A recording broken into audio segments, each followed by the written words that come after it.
পুদিনা পাতা শরীরের পক্ষে কতটা উপকারী সেটা তো তোমরা সবাই জানো। তো আজকে ভাবলাম যে তোমাদের সাথে পুদিনা পাতার ঠান্ডা ঠান্ডা শরবত তোমাদের সাথে শেয়ার করি।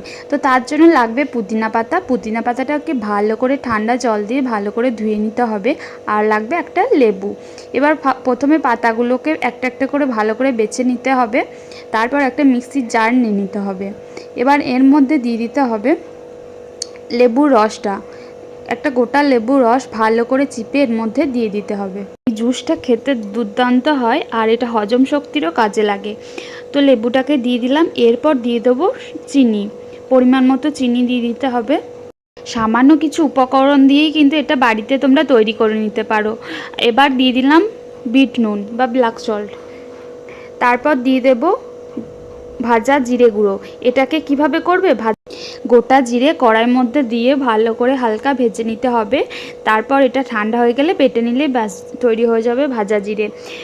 তো এর মধ্যে দিয়ে দেবো সামান্য জল।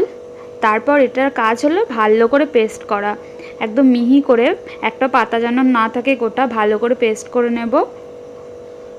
ব্যাস দেখো পেস্ট করা হয়ে গেছে।